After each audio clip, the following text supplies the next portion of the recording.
Hello friends, welcome to Meridian Overseas. अगर आप top counsellor से कनेक्ट करना चाहते हैं, लाइव अपनी काउंसलिंग चाहते हैं, तो आप डायरेक्टली वेबसाइट पे जा सकते हैं। अपने किसी भी काउंसलर के साथ आप डायरेक्टली एप्लीकेशन करवा सकते हैं, वीज़ा फाइल सबमिशन करवा सकते हैं। तो वेबसाइट विजिट करें और अपना रजिस्ट्रेशन करें ताकि आपकी सारी प्रोसेस स्मूथ रहे। Hello guys. Welcome to UK Visa and Immigration channel. Please subscribe to our channel for more latest and useful videos. As educational institutions return after the summer break, the debate on mandatory vaccinations for staff and students is impossible to avoid. Whilst there has been news of universities and workplaces in the US requiring attendees to be vaccinated in order to return, in the UK, organizations have been more hesitant when balancing their duty of care to staff and students with discrimination law. This has led to businesses and other institutions taking a softer approach, informing and encouraging employees and, where appropriate, students, to take up the vaccine without making it a requirement for attendance. In spite of various political statements, the underlying law which would apply to any mandatory vaccination policy has not changed, and nor has there been any formal guidance from the government which might support a more directive position from employers or other venues, including those in educational settings, on vaccination. The issues for educational establishments are twofold: a duty of care to students who attend their premises, and a duty of care to their employees. Staff vaccination policies.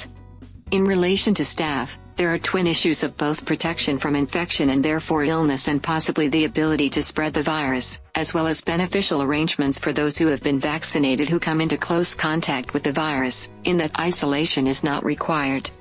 Institutions thinking of enforcing vaccination or taking other measures such as not extending paid isolation leave for unvaccinated staff, or even going as far as terminating employment if a staff member is not vaccinated, should approach with caution.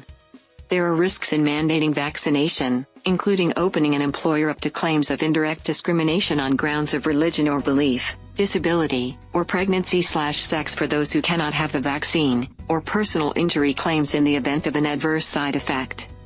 There are also potentially data protection issues associated with asking for and proving vaccination status, which institutions would be wise to consider.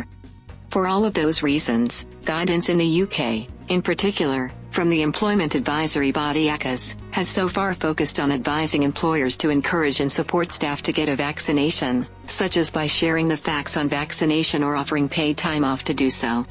Some employers are choosing to approach this by putting in place a formal COVID-19 vaccination policy, which may set out the employer's position on vaccination, but in most cases doesn't impose an obligation upon employees to be vaccinated. Policies may also treat vaccinated and unvaccinated staff differently, for example where the obligations to self-isolate vary. Where such policies go further than legal requirements, for example with regard to pay for periods of isolation, an employer should consider exceptions so that those who are not able to have the vaccine are not disadvantaged as far as is possible. Vaccination for students. Whilst much of the above is relevant to students too, there's an important distinction between students above school leaving age, who can make a choice for themselves, and children under 18, who may or may not be vaccinated and may need parental consent. The risk/benefit analysis is also different for those who are younger in terms of their likely vulnerability to the disease. So far in the UK only children ages 16 and 17 have been offered the vaccine. On 3rd of September, the JCVI declined to recommend the extension of vaccination to all 12 to 15-year-olds, although those with medical conditions or who live with others who are vulnerable to COVID-19 will be offered the vaccination. The decision on wider vaccination of these groups has been left in the hands of the chief medical officers of each of the 4 nations of the UK, and while it is hoped that a joint decision can be reached, at time of writing the outcome is unknown, which will only add to the uncertainty facing educational institutions. There have been reports from within government that there are no plans to bring in requirements for COVID passports in higher education institutions for university students. That they are not required logically would not of course prevent an independent institution going above and beyond in its own approach, but whether this would be seen as out of step in the UK or the higher education sector and, even if it was, whether that could be viewed unfavorably by staff or students remains to be seen. Unfortunately at this point there are no hard and fast answers, and none of the varying approaches have been legally tested as yet. Each organization should work through their risk assessments and act or mitigate accordingly. It is also worth bearing in mind that those who have been vaccinated can still catch and transmit COVID-19, and so other protective measures such as improved ventilation should be considered and implemented alongside a vaccination policy. When looking at any COVID-19 measures, thought should be given to those with disabilities. Those who rely on lip reading can struggle when mask wearing is mandated. Relaxing of COVID-19 security measures can also make those with vulnerabilities feel unsafe or uncomfortable, and thought should be given to how to make spaces inclusive. So what can be done?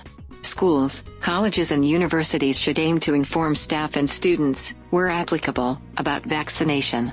Mandating or requiring proof of vaccination opens up issues that can be complex and put institutions at risk. Any other COVID-19 security measures should be carefully considered to ensure that they are inclusive, in particular to those with disabilities. Thanks for watching this video. For any further information, kindly contact us on the email mentioned on the screen. Thank you.